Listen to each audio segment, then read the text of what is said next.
Sveiki. Kuriu šitą vaizdo įrašą tam, kad galėčiau Jums pademonstruoti, kaip išspręsti gana dažnai pasikartojančią užduotį.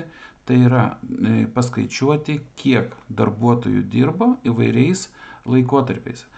Pradiniai duomenys yra asmuo, vardas, pavardė, dirba nuo, dirba iki. Tai labai dažnai personalo sistemose tokiu būdu yra žymima informacija apie dirbančius. Reikia atkreipti dėmesį, kad yra tuščia, kai kuriuose vietose, kur dirba iki, tai reiškia, tas žmogus dar dirba arba turi neterminuotą darbo sutartį. Tai ir užduotis būtų suskaičiuoti, kiek darbuotojų buvo įmonėje atitinkamų laikotarpių. Šitą užduotį dar reikėtų kažkiek tai tikslinti, nes galima galvoti, kad galima skaičiuoti, kad žmogus dirbo tame laikotarpį, būtinai jis turi tą visą laikotarpį dirbti, arba jis turi patekti į tą laikotarpį. Tai reiškia, jis gali baigti darbą tame laikotarpyje, bet mes jį vis tiek skaičiuosime. Tai būtent aš ir pasirinksiu šitą variantą. Dabar tam, kad išspręsti šitą užduotį, mums reikalinga kažkokie tai atramos taškai, kurių pagalba, tai yra tos datos nuo iki. Tai aš pabandysiu padaryti naują lentelę, susikursiu naują lentelę, kurioje bus būtent datos nuo, gal panaudokime DAX-ą, būtent su DAX-u susikursiu lentelę, kuriame bus datos nuo mažiausios datos, nuo kada žmogus įsidarbino, ir iki didžiausios datos, kada jis baigė dirbti. Tai tam mes panaudosime DAX galimybę, tai yra naujos lentelės sukūrimą. Susikursiu naują lentelę. Čia panaudosiu, pavadinkime, kalendorius. Ir panaudosime funkciją kalendar ir pasirinksime minimalią datą nuo dirba nuo, tai yra pati mažiausia data, ir iki didžiausios datos dirba iki.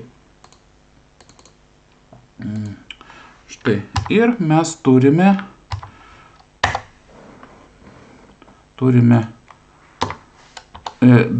kalendorių, būtent kurį ir matome, trupučiuką pakeiskime, mums nereikia laiko, mums pasirinkime tik tai datą ir mes turime datą nuo mažiausio įsidarbinimo iki didžiausio. Tai čia mes būtent šitą,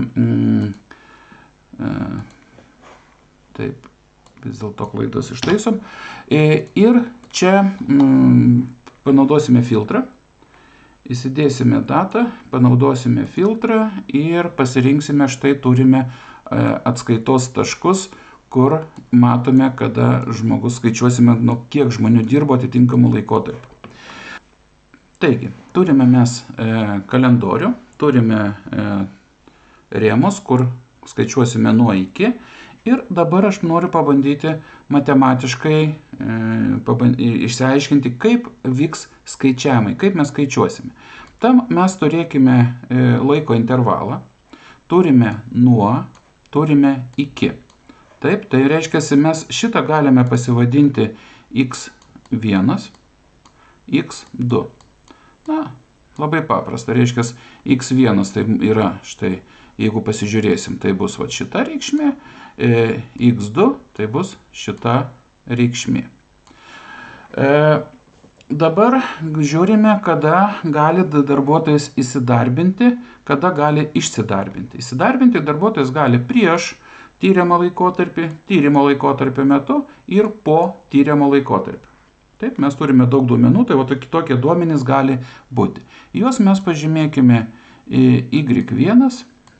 Čia bus y1, tai yra ta pati reikšmė, tik tai jinai gali būti įvairių laikų. Toliau pasižiūrėkime, kada žmogus gali išsidarbinti. Žmogus gali išsidarbinti prieš tyrimo laikotarpio metu ir jau po tyrimo laikotarpio metu. Čia mes pažymėkime Y2, tai vėlgi čia tas pats kintamasis, tas pats vienetas, tik tai vėlgi gali tas įvykis įvykti įvairių metų. Pabandykime galbūt išsiaiškinti,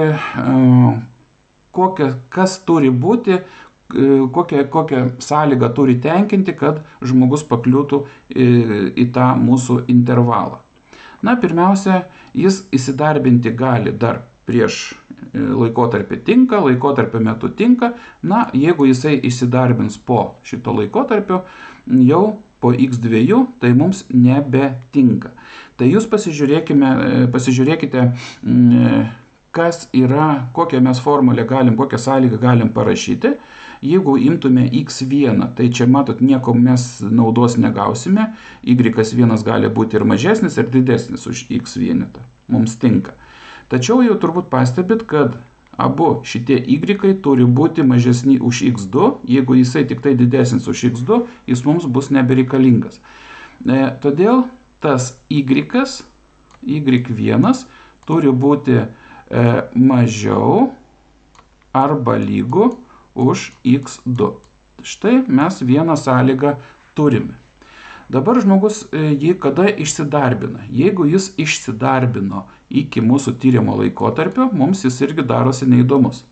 Mums įdomus liko tik tai y1 ir y2 štai čia.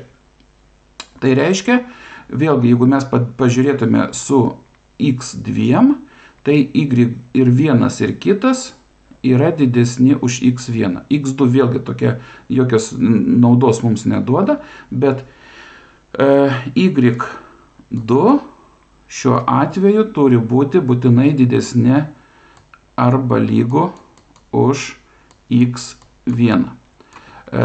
Štai šitos yra mažesnis už x1, mums jis neįdomus.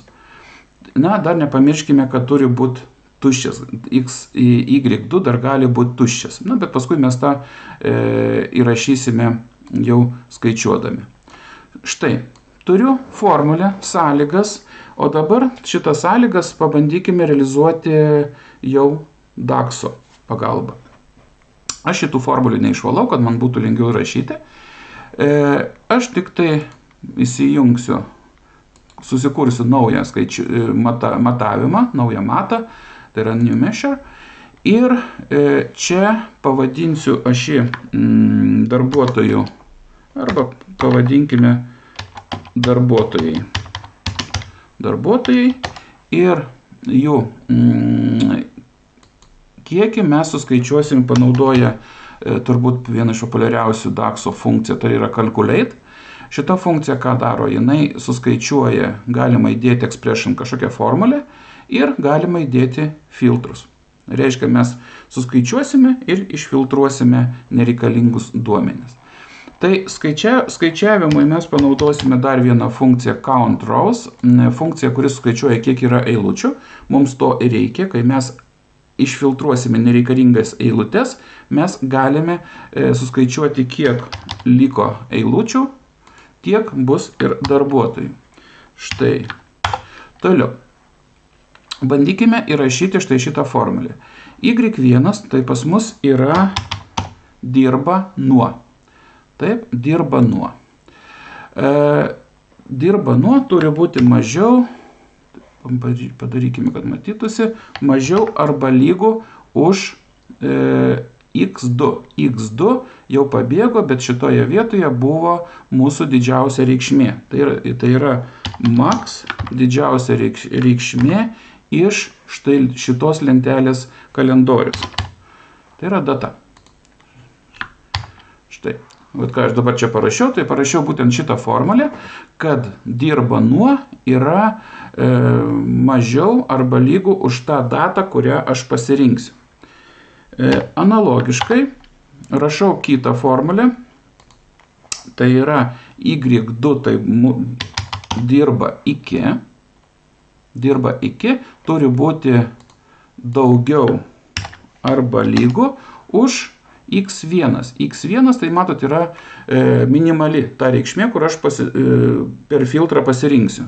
Tai bus minimali reikšmė, irgi tas pats kintamasis kalendorius data.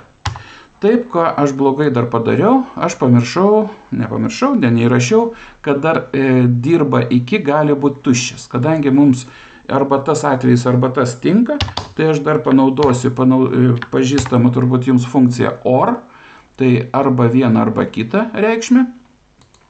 Tai man tinka, turi būti didesnis už tą skaičių, arba ir dar viena funkcija isBlank, tai yra tuščia, dirba iki lygu tiesa. Tuoj paaiškinsiu.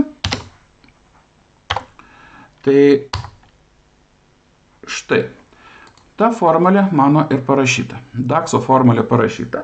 Man reikia suskaičiuoti, kiek yra eilučių, kurios atitinka, kad darbuotojas įsidarbino iki pabaigos mano tyriamojo datos, arba baigė darbą iki daugiau negu mūsų tyriamojo laikotarpio pradžia, arba jisai dirba pastoviai.